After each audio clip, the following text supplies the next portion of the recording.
আজকে আমি আপনাদের সাথে শেয়ার করব বাটা মাছের পেঁয়াজি লাল ঝাল। এই রেসিপিটি কিন্তু দুর্দান্ত হয় খেতে, একদিন খেয়ে দেখবেন। নমস্কার বন্ধুরা, পম্পি কুকিংয়ে সবাইকে স্বাগত জানাচ্ছি। তো আমি এখানে বাটা মাছগুলোকে আগে কেটে ধুয়ে লাল লাল করে ভেজে নিয়েছিলাম। তো ওই কড়াইয়ের মধ্যে আমি আরেকটু তেল দিয়ে দিয়েছি, দিয়ে তেলটাকে একটু গরম হয়ে এসছে, তারপরে দিয়ে দিলাম কালো জিরা ফোড়ন। এইদিকে আছে পেঁয়াজ কুচি, বড় সাইজের 2টো পেঁয়াজ নিয়েছি, আর টমেটো কুচি 1টা টমেটো নিয়ে নিয়েছি। ওই তেলটা গরম হয়ে এসছে যখন, ওর মধ্যে দিয়ে দিলাম পেঁয়াজ আর টমেটোটা, দিয়ে একটু হালকা হালকা করে 1 মিনিট মতন ভেজে নেব।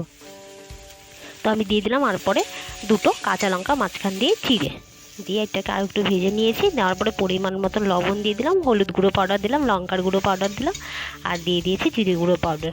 দিয়ে এটাকে একটু জল দিয়ে এটাকে মশলাটাকে কষিয়ে নেব ভালো মতন করে। গরম দিন তো হালকা পাতলা করে খেলে কিন্তু খুব ভালো হয়। তো এটা কিন্তু একটু পাতলা পাতলা হবে, খেতে কিন্তু দুর্দান্ত হবে। আমার মশলাটা কষিয়ে নিয়েছি, আমি 2 মিনিট মতন মশলাটাকে কষিয়ে নিয়েছি লো ফ্লেমে। তো এখন আমি এর মধ্যে গরম জল দিয়ে দিব, আর কেউ চাইলে ঠান্ডা জলও দিতে পারেন। গরম জল দিলে খেতে খুব ভালো হয়, তাই আমি দিয়েছি একটু গরম জল। তো এটা কিন্তু হালকা পাতলা করেই হবে। তো ঝোলটা ফুটে আসলে মাছগুলো দিয়ে দিব। তো ঝোলটা আমার ফুটে এসছে, এখন আমি মাছগুলো দিয়ে 1 মিনিট মতন ফুটিয়ে নেব।